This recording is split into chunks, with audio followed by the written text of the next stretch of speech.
السلام علیکم ورحمۃ اللہ وبرکاتہ۔ آج میں آپ کو سورہ یاسین کی آیت نمبر 13، 14 انگلش اور اردو ٹرانسلیشن کے ساتھ بتانے جا رہی ہوں، اور میں ڈیلی روز 2 آیتیں انگلش اور اردو ٹرانسلیشن کے ساتھ ڈال رہی ہوں۔ آپ وہ بھی دیکھیے جو میں نے ویڈیوز ڈالے ہیں، اور میرا ویڈیو اچھا لگے تو لائک کیجیے، شیئر کیجیے، کمنٹ کیجیے اور بیل آئیکن پریس کیجیے تاکہ میرے آنے والے ویڈیوز آپ تک پہنچ سکے، اور وہ ویڈیوز بھی آپ ضرور دیکھیں اور میرا ویڈیو اینڈ تک دیکھیں۔ اعوذ باللہ من الشیطان الرجیم، بسم اللہ الرحمن الرحیم۔ شروع اللہ کا نام لے کر جو بڑا مہربان نہایت رحم والا ہے۔ In the name of Allah, the most beneficent, the most merciful.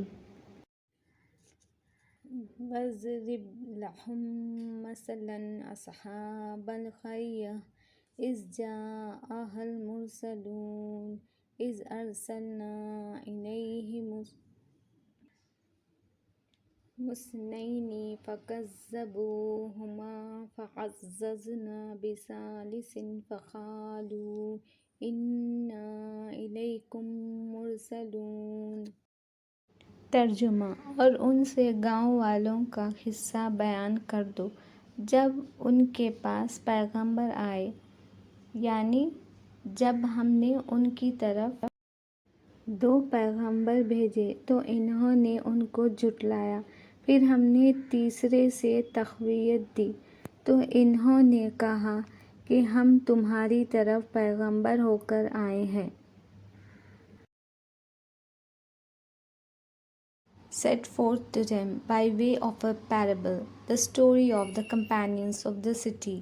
Behold, there came messengers to it.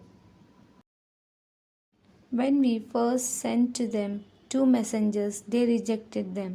But we strengthened them with a third. They said, Truly, we have been sent on a mission to you. اگر آپ کو میرا video اچھا لگے تو subscribe کیجیے، like کیجیے، share کیجیے اور بیل آئیکن پریس کیجیے تاکہ میرے آنے والے ویڈیوز آپ تک پہنچ سکے، اور وہ بھی ضرور دیکھیے۔